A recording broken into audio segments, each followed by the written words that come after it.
Hustisya ang sigaw ni Princess Jinelle Gallarpe Marcial, ang asawa ng Filipino Olympic bronze medalist na si Yumir Marcial, na nagbahagi ng mga detalye tungkol sa kanilang pagsama bilang mag-asawa na merong ginawa si Marcial ng pagtataksil, manipulasyon at pang-aabuso sa kanya.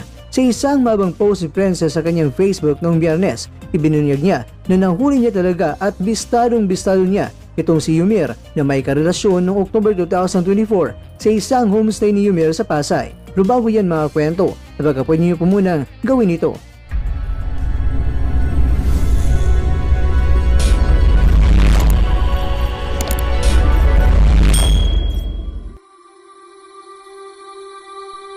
Sinabi ni Princess na nahuli ko si Yumir na may karelasyon noong Oktubre noong nakaraang taon.